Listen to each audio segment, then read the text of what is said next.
Khusyuk bisa diusahakan. Khusyuk bisa didapatkan oleh setiap kita.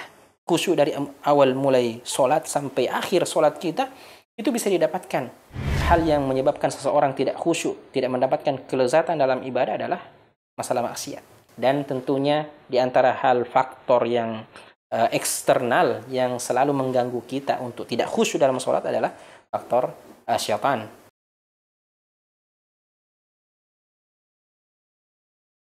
Saya berusaha khusyuk, tapi dalam sekejap sudah hilang khusyuknya, Ustaz. Tapi saya berusaha terus khusyuk lagi. Apakah memang seperti itu adanya pada semua orang, Ustaz?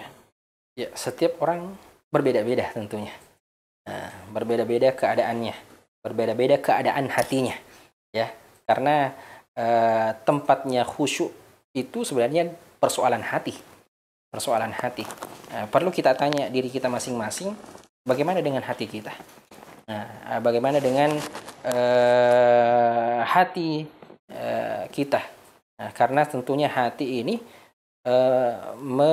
tergantung atau seluruh anggota tubuh yang kita punya ini bergantung pada hati. Dalam sebuah hadis Nabi Shallallahu Alaihi Wasallam yang terkenal, fa inna fil jasadi mudghah, sesungguhnya di dalam sebuah tubuh atau tubuh seorang manusia itu ada segumpal daging.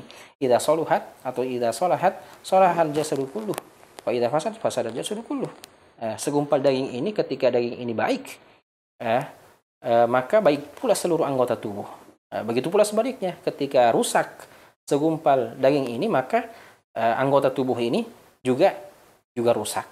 Sehingga dan segumpal daging ini, kata Rasulullah SAW, ala wahiyya al-qalbu. Hati ini merupakan pusat sentral dari baiknya seluruh anggota tubuh kita. Dan khusyuk sendiri adalah bagaimana ketenangan itu muncul dari hati yang kemudian terpancar dari seluruh tubuh kita. Bagaimana kita anggota tubuh kita tenang, kemudian tartilnya bacaan kita itu pun terlihat asar atau dampak dari khusyuknya hati kita. Dan sebagaimana yang ditanyakan tadi, bahwasanya apakah begitu semua orang? Kita kadang berusaha untuk khusyuk, fokus, ternyata di tengah-tengah sholat kadang hilang, kadang buyar. Karena ini persoalannya rumit ya. Banyak hal-hal, faktor-faktor yang menyebabkan seseorang tidak khusyuk dalam sholatnya. Terutama yang kita sebutkan tadi di akhir bahasan tadi adalah hal yang menyebabkan seseorang tidak khusyuk, tidak mendapatkan kelezatan dalam ibadah adalah masalah maksiat. Maksiat yang kita lakukan, perlu perlu kita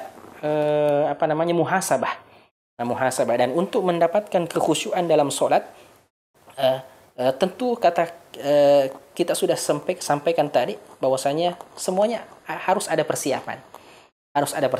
Maka persiapan untuk menghadirkan hati yang bersih untuk mendapatkan kekhusyuan dalam sholat adalah bagaimana kita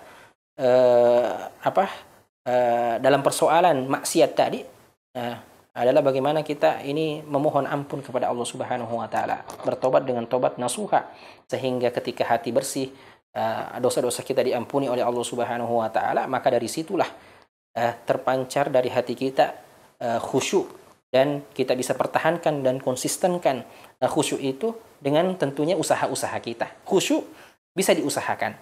Khusyuk bisa didapatkan oleh setiap kita. Khusyuk dari awal mulai sholat sampai akhir sholat kita itu bisa didapatkan karena adanya khosyah, dan segala hal-hal yang berkenaan dengan hati, khosyah kepada Allah, adanya rasa takut kepada Allah, kita merasa diawasi oleh Allah Subhanahu wa taala, kita sadar bahwasanya kita ini berada dalam sholat yang merupakan ibadah yang sangat agung, kita ini sedang cakap langsung dengan sang pencipta kita, sang pengatur rezeki kita, sang zat yang dimana kita mencurahkan segala kepentingan urusan duniawi dan ukhrawi kita. Ketika kita sadar akan hal itu, maka kita bisa fokus. Dan tentunya di antara hal faktor yang eksternal yang selalu mengganggu kita untuk tidak khusyuk dalam sholat adalah faktor syaitan. Jangan salah bahwasanya syaitan itu ketika kita sholat itu jauh, tidak, semakin mendekat. Semakin mendekat karena syaitan tujuannya supaya kita ini melenceng dari hal inti yang kita akan dapatkan melalui solat-solat kita. Semakin khusyuk solat kita, semakin syaitan semakin menyiapkan peluru-pelurunya untuk menggoda kita sehingga kita keluar dari khusyuk kita dalam solat. Jadi kesimpulannya, marilah kita memang kita perlu berusaha, ada usaha untuk menuju khusyuk itu. Kata para ulama kita, ketika kita khusyuk di awal sholat, kemudian kita teringat dengan urusan-urusan dunia kita tidak boleh lengah. Nah, kita kembalikan kekhusyuan itu, kita kembalikan fokus kita, dan begitulah kita berjuang untuk mendapatkan khusyuk itu. Ketika hilang, kembalikan seketika, kembalikan kesadaran kita bahwasanya kita ini menghadap di hadapan Sang Khalik, Sang Pencipta kita, Sang Zat yang mengatur segala urusan-urusan kita. Wallahu ta'ala a'lam.